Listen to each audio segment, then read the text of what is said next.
आज के इस चुनावी सभा में आप लोग इधर आ जाइए, मेरे साथ उपस्थित मोबाइल वाले इधर आइए आप लोग। हम सबके बहुत ही लोकप्रिय और कार्यकर्ता के रूप में काम करने वाले हमारे बहुत ही संवेदनशील प्रत्याशी श्री मेहिलाल गौतम जी, हमारे यहाँ के लोकप्रिय सांसद और संसद में मेरे साथी श्री बीपी सरोज जी, हमारे राष्ट्रीय महामंत्री श्री दुष्यंत गौतम जी, हमारे कन्नौज के सांसद और संसद में मेरे साथी श्री सुब्रत पाठक जी, जिला के प्रभारी श्री के सिंह जी, हमारे जिला अध्यक्ष श्री रामविलास पाल जी, सुशील उपाध्याय जी पूर्व जिला अध्यक्ष, ब्रह्मदेव मिश्रा जी पूर्व जिला अध्यक्ष, ब्रह्मदेव तिवारी जी, मनोज कुमार सिंह जी, राजपति राम जी पूर्व विधायक, रामाधार सिंह जी, हमारे सुशीला सरोज जी, अनीता रावत जी, सम्मानित मंच और यहाँ इतनी बड़ी संख्या में, इतनी धूप में, इतनी गर्मी में उपस्थित देवी और सज्जनों, माताएं, बहनें, मेरे नौजवान साथी और मीडिया के मेरे साथी, प्रिंट मीडिया और इलेक्ट्रॉनिक मीडिया के साथी, मुझे आज मछली शहर में आने का सौभाग्य प्राप्त हुआ और अपने मेहिलाल गौतम जी के लिए आपसे आशीर्वाद मांगने का सौभाग्य प्राप्त हुआ।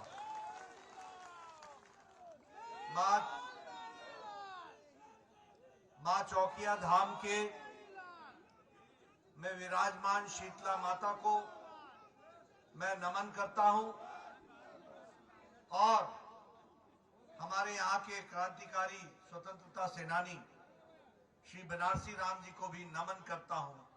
ऐसी क्रांतिकारी भूमि को मैं नमन करके आपका आशीर्वाद लेता हूं। मित्रों, अभी हम सब लोग इस चुनावी सभा में जब यहां पर एकत्र आए हैं तो हम लोगों ने इससे पहले बीपी सरोज जी को भी सुना है और हमारे पूर्व वक्ताओं को भी सुना और मेहिलाल जी को भी आपने सुना।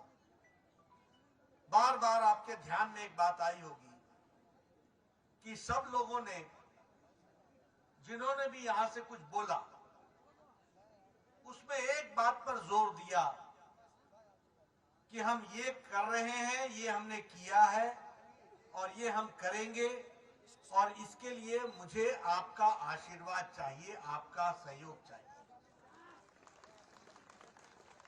ये भाषा कि मैंने ये किया है, ये रिपोर्ट कार्ड लेकर के जाने की ताकत किसी और राजनीतिक दल के कार्यकर्ता में नहीं है।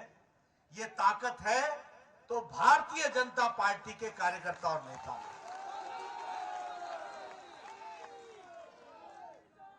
ये रिपोर्ट कार्ड लेकर के जनता के बीच में जाना, मैंने जो कहा था वो किया और मैं जो कह रहा हूं उसको करूंगा। यानी जो कहा था वो किया है, जो कहेंगे सो करेंगे। ये ताकत है तो भारतीय जनता पार्टी।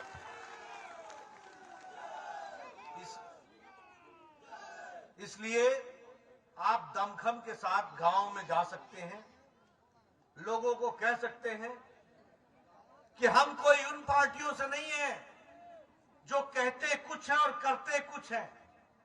हम उस पार्टी से आए हैं जिसका नेता नरेंद्र मोदी है और उत्तर प्रदेश में योगी है और जो कहते हैं वो करते हैं, जो कहेंगे वो करेंगे। ये ताकत के साथ आप जा सकते हैं। दूसरी बात कि हम वो पार्टी है जो गांव, गरीब, वंचित, पीड़ित, शोषित, दलित, समाज के अंतिम पायदान पर खड़ा हमारी माताएं बहनें, हमारे नौजवान युवा और हमारे किसान भाई, इनकी चिंता करने वाली कोई पार्टी है तो कोई और नहीं, वो भारतीय जनता पार्टी है। ये भी आपको कहना चाहिए। डंके के चोट पर जाकर कह सकते हो तुम, और कहने के लिए नहीं कह रहा हूं। बताओ ये कैसा देश था जहां 2014 तक मोदी जी का इंतजार करना पड़ा, जिसकी जनसंख्या 130 करोड़ थी और बैंक में खाता खुला करके अपने विकास का योजना बनाने का इसकी संख्या सिर्फ 2.25 करोड़ थी। यानी 130 करोड़ की जनता में 3 करोड़ की ही ताकत थी कि वो बैंक में जा सके। और बाकी लोग क्यों बैंक में नहीं जा सकते थे, गरीब क्यों थे? क्योंकि उनके पास पैसा नहीं था कि वो बैंक में जमा करा के खाता खुलवाए, क्योंकि उनके पास गारंटी के लिए गारंटर नहीं था कि बैंक में कोई गारंटी दे सके। ये नरेंद्र मोदी जी ने 2014 में कहा कि बिना पैसे के तुम्हारा खाता बैंक में खुलेगा, मैं नियम बदल रहा हूं और तुम्हारा गारंटर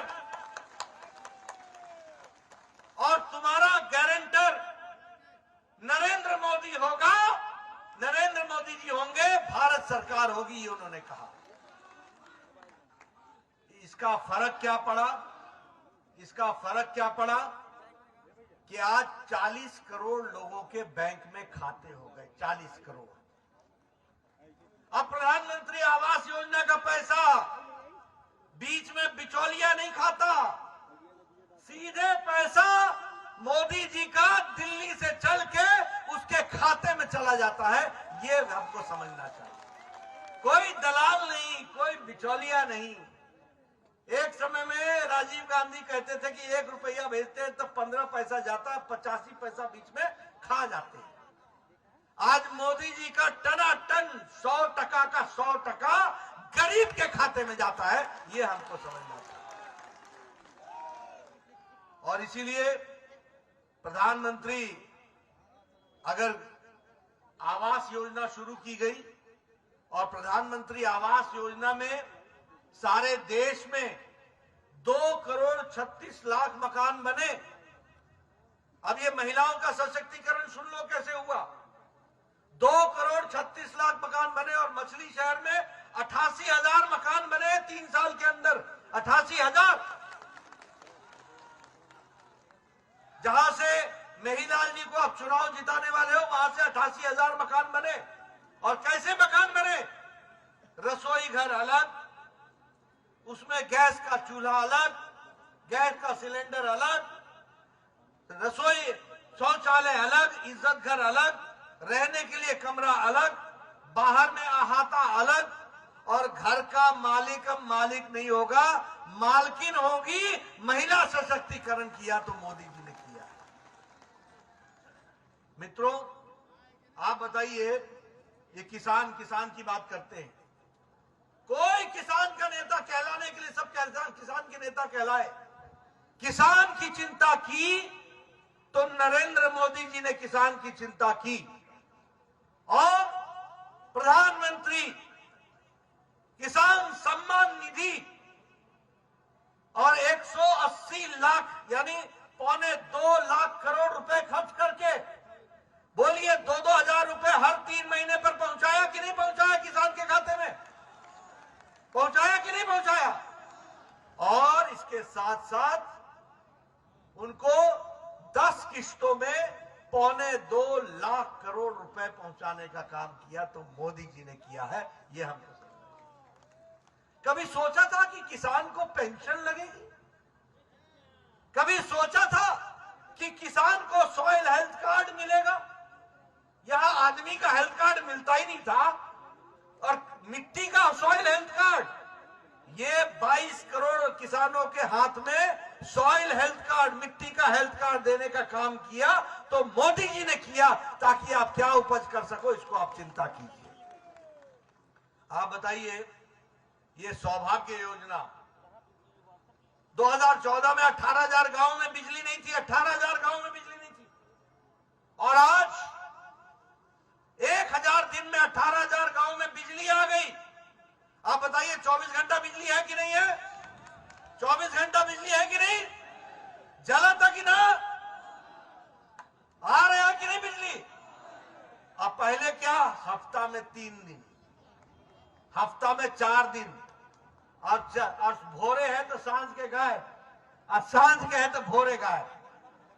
यही था कि नहीं था? अब मोदी जी ने कहा था कि 56 इंच का सीना चाहिए 24 घंटे बिजली लाने के लिए। अब मोदी जी ने 56 इंच का सीना दिखाया है, 24 घंटे बिजली आपको पहुंचाई है। इस बात को आपको, और ये बिजली और ये बिजली गरीब आदमी को मजबूती देती है। क्यों? क्योंकि पहले उसका बच्चा लालटेन में और ढिबरी में पढ़ता था, ढिबरी जला के पढ़ता था, अब लाइट जला के पढ़ता है।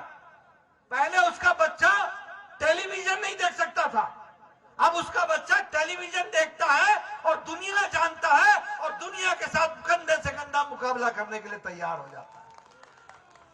और आपके मछली शहर में, उत्तर प्रदेश में, सारे देश में 2,86,00,000 घरों में बिजली पहुंची है, और उसमें से 86 लाख बिजली का कनेक्शन घर में उत्तर प्रदेश में दिया गया है, और मछली शहर में 2,86,000 बिजली का कनेक्शन घर को दिया गया है।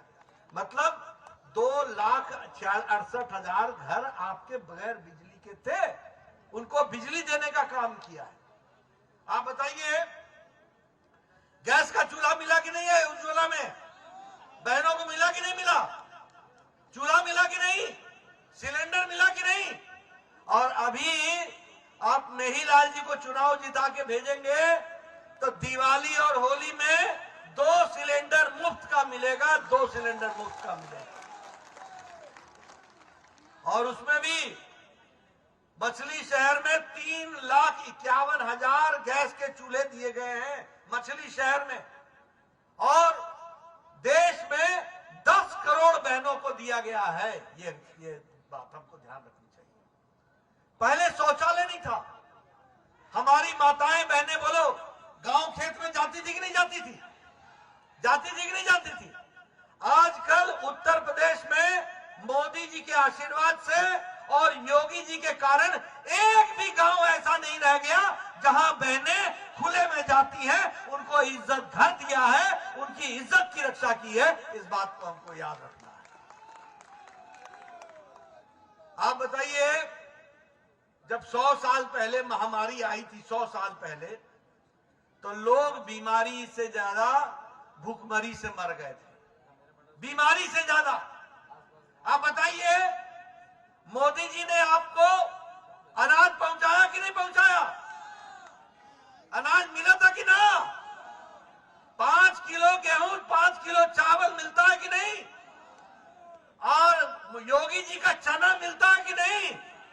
और नमक मिलता है कि नहीं? तेल मिलता है कि नहीं? तो मोदी जी का भी आपको अनाज मिल रहा है, और योगी जी का भी। डबल इंजन है, डबल इंजन। भर पेट हमारे मोदी जी ने कहा था कि किसी को भी भूखा नहीं सोने देंगे, 2 वक्त की रोटी का इंतजाम करेंगे, और वो इंतजाम करके दिया है। आप बताइए, कोरोना आया कि नहीं आया? प्रथम, द्वितीय, तृतीय, तीन राउंड आया कि नहीं आया? आया कि नहीं आया? और आजकल आप लोग बिना मास्क के सट के बैठे हुए हैं। ये कैसे संभव हुआ है? ये संभव हुआ है क्योंकि मोदी जी ने 174 करोड़ का इंजेक्शन, टीका लगा करके देश को तैयार कर दिया। ये हमको याद करना चाहिए। आज योगी जी से सुबह बात हो रही थी, मैंने योगी जी से पूछा कि उत्तर प्रदेश में कितने टीके लगे? बोले 29 करोड़ लग चुके हैं। पहला राउंड तो सबको लग गया है, दूसरा राउंड भी 80% लग गया है, 20% अगले 20 दिन में लग जाएगा, पूरे का पूरा हो जाएगा। यह है डबल इंजन का डबल टीका। और ये है, आप बताओ मोदी जी ने देश बचा लिया कि नहीं बचा लिया? बचाया कि नहीं बचाया? और योगी जी ने उत्तर प्रदेश में टीका लगा करके आप लोगों को जीवन रक्षा सुरक्षा दी कि नहीं दी? जीवन कवच दिया कि नहीं दिया? मित्रों, एक बात और आपको मैं अंदर की बताना चाहता हूं। मैं पूर्व स्वास्थ्य मंत्री रहा हूं, प्रदेश में भी और देश का भी 10 साल रहा हूं।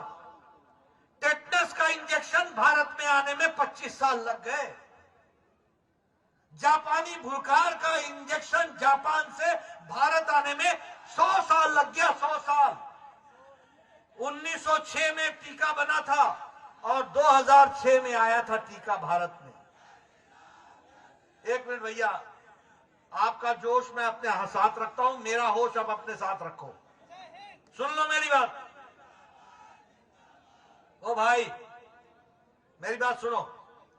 ये टेटनस का इंजेक्शन आने में इतने साल लग गए, स्मॉल पॉक्स का इंजेक्शन आने में 25 साल लगे, और पोलियो के इंजेक्शन को आने में, पोलियो के ड्रॉप्स को आने में यहां पर 35 साल लगे। और कोरोना 2020 में आया, जनवरी में पहला, और अप्रैल में मोदी जी ने टास्क फोर्स बैठा करके साइंटिस्टों का आह्वान किया, और 9 महीने के अंदर भारत ने एक नहीं 2-2 टीके देश को दिए और दुनिया को दिए। ये बदलता भारत है, ये बदलता भारत है, ये है बढ़ता हुआ भारत मोदी जी के नेतृत्व में। और देश को ही नहीं, दुनिया के अन्य देशों को भी अपना इंजेक्शन पहुंचाया। अब मैं आपसे पूछना चाहता हूं, ये उपचुनाव का मौका है, ये अखिलेश बाबू ने कहा था कि नहीं कहा था कि इंजेक्शन मत लगवाइयो? कहा था कि नहीं कहा था कि टीका लगाओगे तो फलाना हो जाओगे, टीका लगाओगे तो फलाना हो जाएगा? बोला था कि नहीं बोला था? उत्तर प्रदेश की जनता को गुमराह किया था कि नहीं किया था? अब खुद मोदी टीका लगाया कि नहीं? दोनों लगाया कि नहीं? बापू को लगाया कि नहीं? ऐसे लोग जो अपने तो टीका लगा लें और उत्तर प्रदेश की जनता को गुमराह करें, ऐसे लोगों को घर बैठाना है कि नहीं बैठाना है? ये लोग आपके साथ गुमराह करते हैं कि नहीं करते हैं? इन्होंने आपको धोखा दिया है कि नहीं दिया है? इनको सबक सिखाना है कि नहीं सिखाना है? इनको सबक सिखाना है तो 7 तारीख को कमल का टीका लगाना है, इस बात को समझना है। मित्रों, मैं जब ये बात आपसे कर रहा हूं तो मैं यहां भी ये कहना चाहूंगा कि विकास सिर्फ हमने देश का ही नहीं किया, गरीब, गांव, दलित, शोषित, पीड़ित का ही नहीं किया, इलाके का भी किया। मैं जब स्वास्थ्य मंत्री बना था, मोदी जी प्रधानमंत्री ने मुझे आशीर्वाद दिया था, तो 22 करोड़ की जनसंख्या थी उत्तर प्रदेश की, और आपके यहां सिर्फ 15 मेडिकल कॉलेज थे। 15 मेडिकल कॉलेज।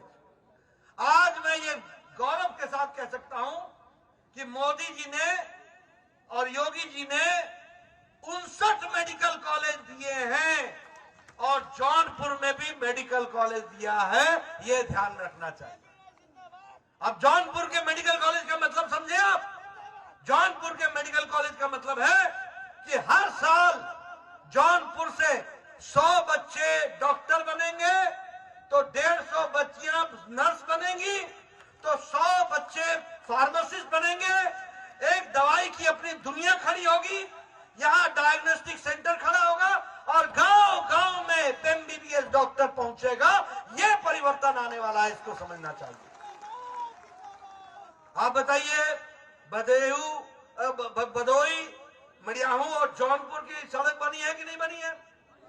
उसका चौड़ाकरण हो रहा है कि नहीं हो रहा है? और मछली शहर, जंगई और भदोई, इसकी सड़क के लिए 1123 करोड़ रुपए दिए गए हैं। 1123 करोड़। कभी सोचा था? अब ये शिलान्यास करके गए गडकरी जी, आज नितिन गडकरी जी शिलान्यास करके गए थे। कभी देखा था भारत का कोई केंद्रीय मंत्री आके शिलान्यास करते हुए मछली शहर और जौनपुर में? देखा था कभी? तो इसका तरीका यही है, धन्यवाद देने का कि 7 तारीख को मेहीलाल जी को कमल के निशान पर वोट डालो, इसकी चिंता करो।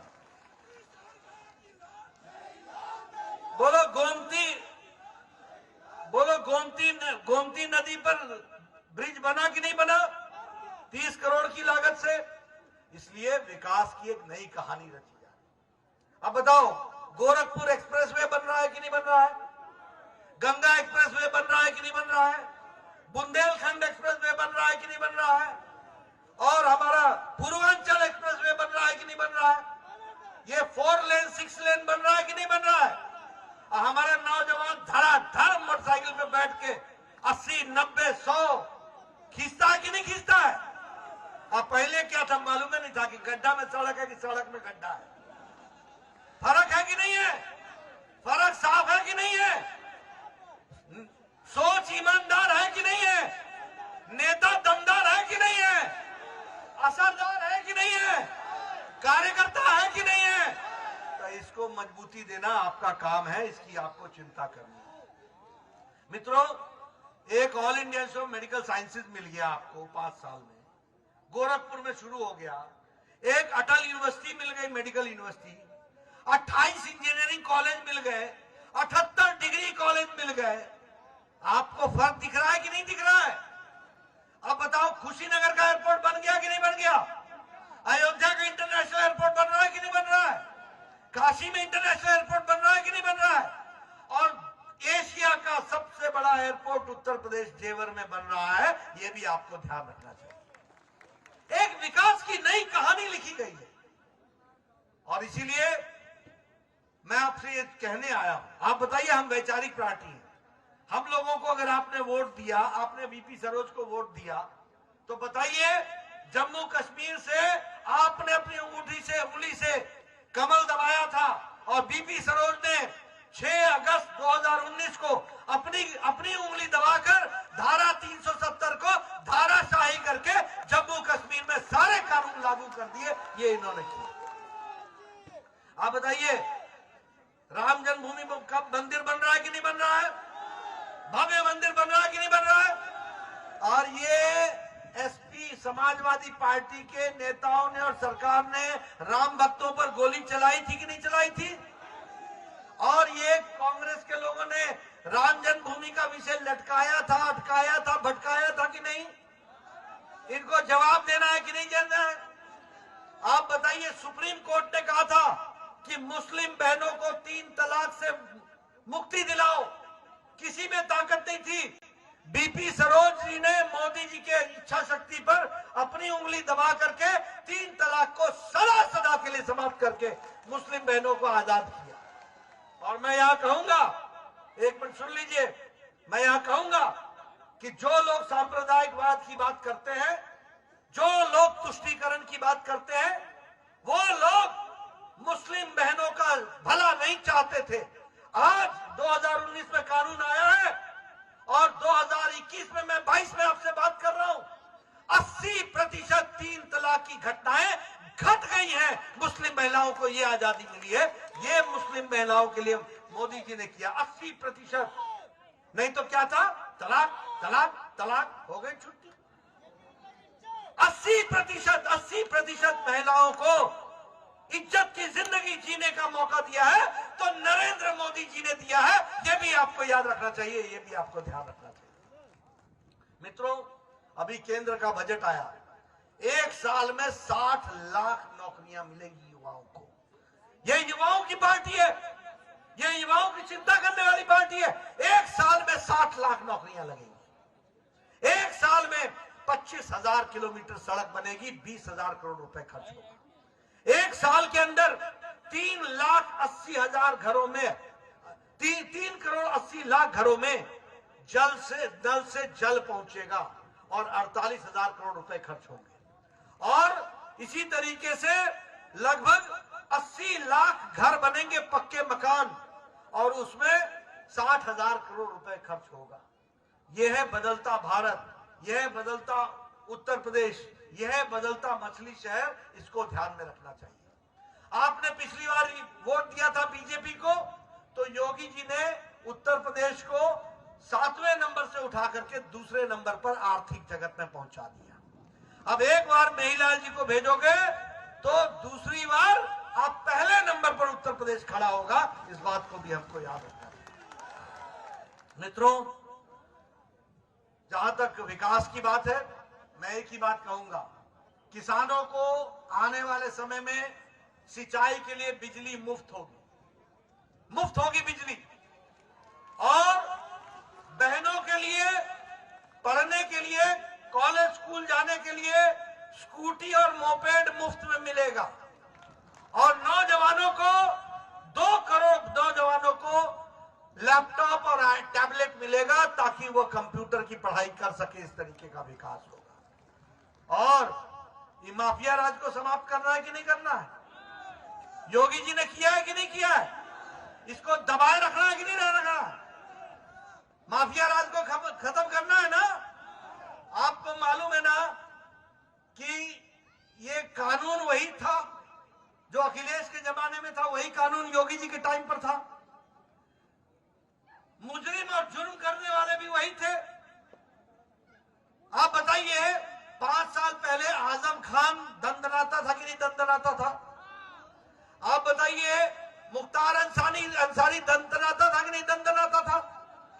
आप बताइए, अतीक अहमद दंदनाता था कि नहीं दंदनाता था?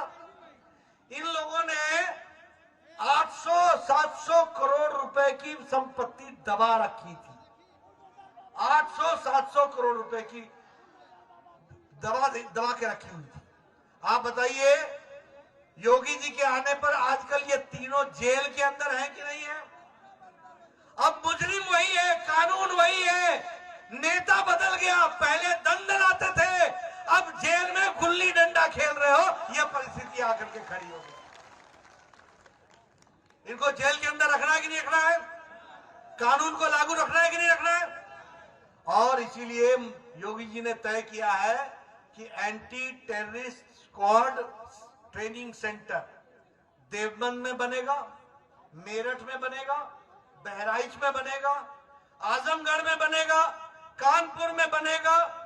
इन सब जगहों पर यह सेंटर बनेगा ताकि कोई भी आतंकवादी, कोई भी माफिया ये एंटी टेररिस्ट स्क्वाड के सामने नतमस्तक हो जाए। उत्तर प्रदेश में कोई भी गुंडा सर उठा ना सके। इस बात को हम पूरा करेंगे। मित्रों, एक बात मैं आपके साथ बताना चाहता हूं और आपको स्पष्ट शब्दों में रखना चाहता हूं। यह चुनाव सुरक्षा का चुनाव है, यह चुनाव शांति का चुनाव है, यह चुनाव विकास बनाम विनाश का चुनाव है। अब आप कहोगे कि नड्डा जी, आप ये विकास और विनाश कह रहे हो, आपने सोचा है? मैं सोच के बोल रहा हूं। और यहां मेरे मीडिया के साथी आए, मैं पिछले 20 दिन से बता रहा हूं, अखिलेश मेरे बात का जवाब नहीं दे रहे हैं। लेकिन मैं चाहूंगा कि जैसे आप मेरे मुंह के आगे माइक रख देते हो और मेरे को बोलते हो बोलो बोलो बोलो, जरा अखिलेश के सामने भी ये माइक रखना और बोलना जेपी नड्डा के प्रश्नों का जवाब दो। और मैं आपको बताता हूं, 2007 में गोरखपुर में गोलघर बम कांड हुआ था कि नहीं हुआ था? उस बम कांड में 15 लोग मारे गए थे। एक बम कांड हुआ था बलदेव प्लाजा पर, दूसरा हुआ था गणेश चौराहा पर, और तीसरा हुआ था जलकल बिल्डिंग में। 15 लोग मारे गए, 50 लोग घायल हुए। उस समय हरकत उल जिहाद उल इस्लामी और इंडियन मुजाहिदीन के 2 लोगों ने हाकिम तारिक कासमी और खालिद मुजाहिद, एक जौनपुर का रहने वाला था खालिद मुजाहिद और एक आजमगढ़ का रहने वाला था हाकिम तारिक कासमी। ये 2 लोग पकड़े गए थे, 2 लोग।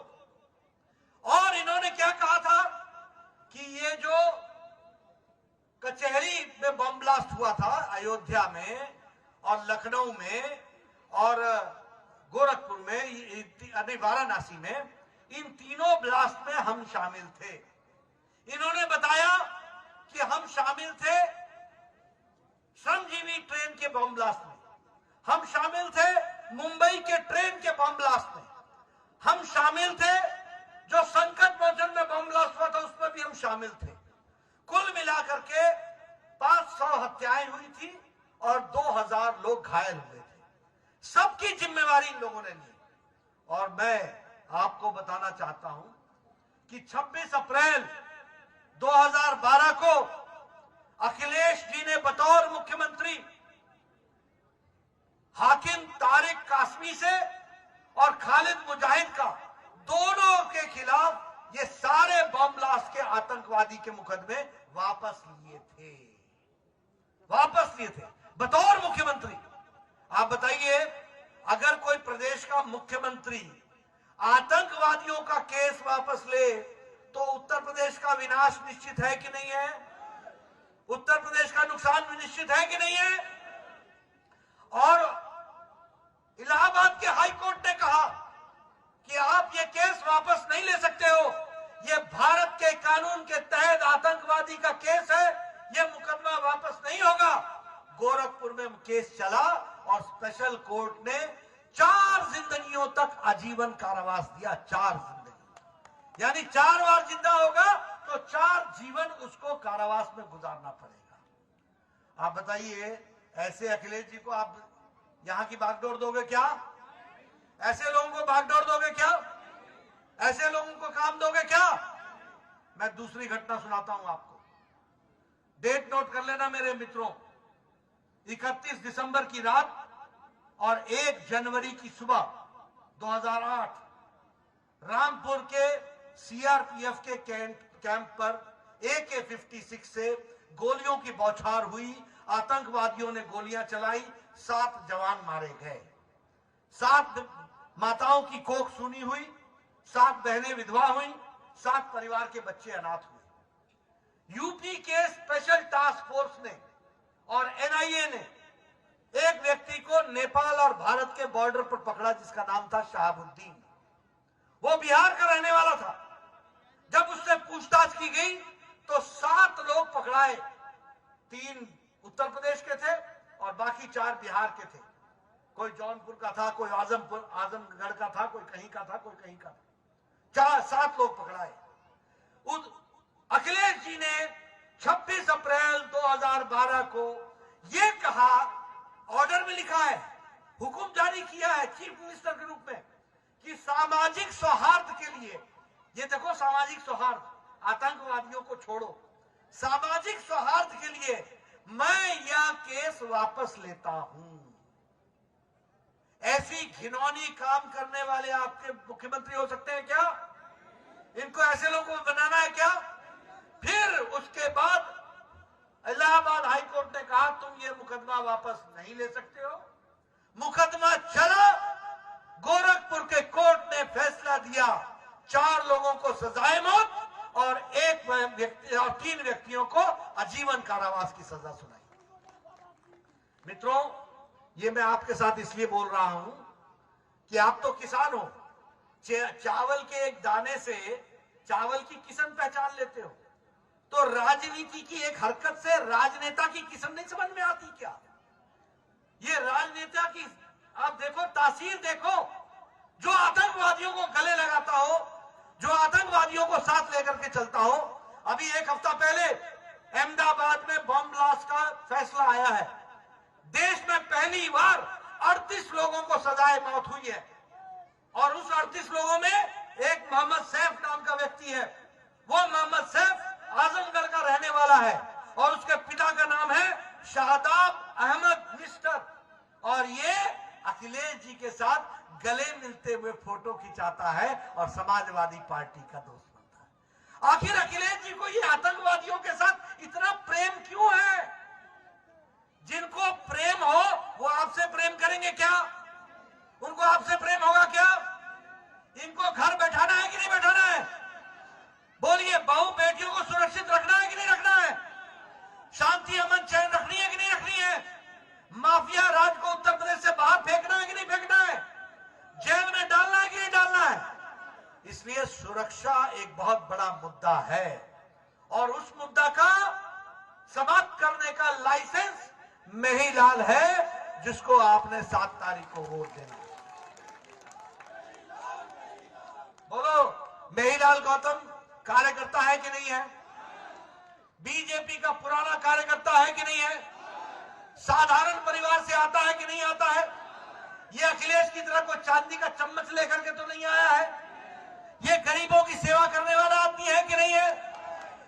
आपने 7 तारीख तक इसके लिए मेहनत करनी, 7 के बाद 5 साल ये आपकी मेहनत करेगा। इस बात का आपको विश्वास दिलाता हूं, इस बात का आपको विश्वास दिलाता हूं। इसलिए मित्रों, मैं आपसे अपील करने आया हूं, जो लोग मेरे भाषण सुनने के लिए इतनी धूप में आए हैं, मुझे मालूम है कि उन्होंने तो 7 तारीख को कमल का बटन दबाना ही दबाना है, लेकिन मैं आपसे बोलने आया हूं कि घर घर जाओ, गांव गांव जाओ, घर घर का दरवाजा खटखटाओ और प्रेम से मोदी जी का संदेशा पहुंचाओ और योगी जी का संदेशा पहुंचाओ और इनको जिताओ और जिता करके मछली शहर को भी मुख्य धारा में शामिल करो, विकास करो, मेडिकल कॉलेज बनाओ, इंजीनियरिंग कॉलेज बनाओ, इलाके का विकास करो, ताकि आपको भी कहने का मौका मिले कि मेरा बेटा इंजीनियर है, मेरा बेटा डॉक्टर है और हमारा बेटा जौनपुर से पढ़ करके तैयार हुआ है। ये आप कहने के लिए हकदार बने। इसलिए मैं आपसे निवेदन करने आया हूं, बोलिए आपका आशीर्वाद मिलेगा ना? मिलेगा ना? बहुत बहुत धन्यवाद। जय भारत, जय उत्तर प्रदेश।